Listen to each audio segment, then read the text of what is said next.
ዛሬ መጋቢት 3 7ኛው ወር 2018 ዓመተ ምህረት ነው። እንደው ወንድማችን እስቲ እንደው አው ካገዛዙ ከድታ የመጣህበትን ክፍለ ጦር ወይም ደግሞ ሻለቃና እንደው ከስምህ ጋር እስካገረ ብታስተዋውቅ ለማህበረሰባችን ማወቅ እስካለበት ድረስ ማለት ነው። ይቀጥል። እሺ እድሉ ስለዚህ አመሰግናለሁ። ስሜ ጎንደሬው ይባላል። ጎንደሬው የኔ አባት ድረስ ይባላል። ከደቡብ ጎንደር ነው የመጣው። መጀመሪያ በገፋፋ ነው ያርነ ስልጣናው ስነድ ስልጣናውን 4 ወር ሰልጥነን እንደወጣኛ ተጥቃችን ብቻ ታጥቀን ለማውጣት ነው የምፈልግ። በፖለቲካ ጉዳይ ግን እናንተን ይገሏቸዋል ፋኖንም ይገላችሁ እየተባለ ሁሌ በፖለቲካ ጉዳይኛን ለማስፈራራት ይሞክሩ ነበር። ግና ያለው አባል አዛም ያውቃልኝ ለወደፊቱም እናንተ አቀባበል ያደረጋችሁልኝ ነገር እጅግ በጣም አመሰግናለሁ። እኔ እንዳልጠበቁት ነው የሆነ በጣም ደስ ብሎኛል። እናንተ ጋር መቀላቀሌ አሁንም ያሉ ጓዶች እንደሚመጡ እርግጠኛ ነኝ እየማስተላልፈውና ያና ስለቆያችሁ። እሺ ወንድም አለም እንደው በጋፋፋ ነው እንደው አሁን የመጨረሻው 34ኛ ዙር ነው። በተጋፈስክ እንደው ምንድን ነበር የተሰማህ? እንደው ማለት እንደው ስሜቱ እንደው ወደ እውነቱ ወንድሞች ጋር ትዋጋ ነበር እንደው ወይንስ ከታጠቁ በኋላ ያው ወደ ወንድሞች መለሳለሁ የሚለው ነው? ያው መቼም አገዛዙ ያው የአማራን ሕዝብ በጅምላ ለማጥፋት ቁሞ ተነስቷል እና እንደው በዚህ ልክ አንተ አስበህ ነበር የተንቀሳቀስከው?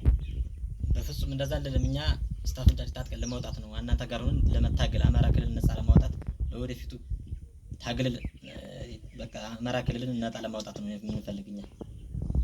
እሺ እና ከዛስ ደግሞ እንደው ከመጣህ በኋላ እንደው አቀባበላችንስ መቼም ያው ይገሏችኋል። ያው ባደን የሚለው ነገር ይታወቃል። እንደው ለነሱ ሲሉ አድርባይ ናቸው እንደው የሚሏቸው ነገር ይገሏችኋል ምናምን እንደዚህ አሰቃያችኋል ምናምን ነበር የሚሏቸው።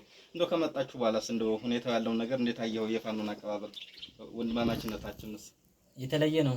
እንዳልጠበቀው እኔ ተጠበቁት አለ በቃ የተለየ ነው። እንደዚህ አይነት አቀባበል እኔ አይቻለሁም። በቃ ከመሳሪያችሁ፣ ከአቀባበላችሁ፣ ከጸባያችሁ፣ ከመልካችሁ፣ ከአተጥቃችሁ በጣም የተለየ ነው።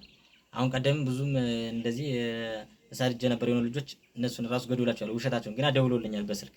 ስለዚህ የውሸት ፖለቲካ እነሱን እኛን ለማበላለት የብልጽግና ወሬ ይዘው እኛን ለማበላለት ስለሆነ ድረስ እነሱ እየሰሙን ነው። አሁንም ነገም ዛሬም እንቀበላቸዋለን። እኔ ራሱ እንቀበላቸው ልጆች አሉ። እንደዚህ አይነት አቀባበል እናንተ ለወደፊቱ ለመድባችሁ በጣም ደስ ይለኛል። በቃ እንደው አሁን ተመችቷን እንደው እርግጥ አገዛዙ በሚላችሁ ልክ አሁን እየተረዳችሁት መስለኛል። እንደው ሰውየው ከአእምሮ ጋር የተጣላ ስለሆነ እውነትም ጋር የተጣላ ሰው ነው። እንደው ባላችሁ ልክ አሁን አላገኘኸውም የተሻለ ቁመና ላይ እንዳለንም ያው እጅግ አንተም እያመሰገንክ ነው። እንደው ለሌሎቹስ ክፍለ ጦር ሻለቃም ቢሆን እንደው በዚህ ልክ ያለውን የአማራ ፋኖ ብሔራዊ ንቅናቄ ያወጣውን አዋጅ ምህረት አዋጁን ተቀብሎ ሌሎችም በዚህ ልክ እንዲመጡ እንፈልጋለን። እንደው ለጓደኞችስ የምታስተላልፈው መልእክት ይኖራል? በደንብ ላለኝ እናስተላልፈው እኛን እያየ ያው ይገባና ሐሳብ ያለኝ ጓደኞችም አብረው የሚመጡ ነበሩ።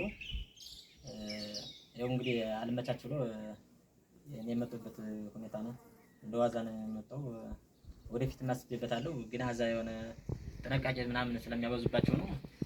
ምንጊዜም አማራም ሆዳም ነው እንደምታውቁትኝ።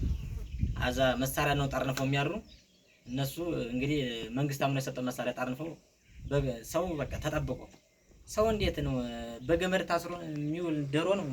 ሰው እንዴት ሰው ታስሮ እንደሚያመልጡላ እንትን ብለው በጣም ይጠብቁታል። ግና ማንም አይቀርላቸው። እንደው አሁን አብዛኛውን የምንሰማው እኛ እንደው ያለው ነገር ላይ አድማ በታኙን የያዙት በመሬት ይሰጣል የከተማ ቦታ ላይ 150 ካሬ እየተሰጣቸው ነው የሚባል ነገር አለ። እንደው የህዝብ መሬት በዚያ ልክስ ወይንስ እንደው በገንዘብ ልክ ነው እንደዚያ ብለው ያዙት?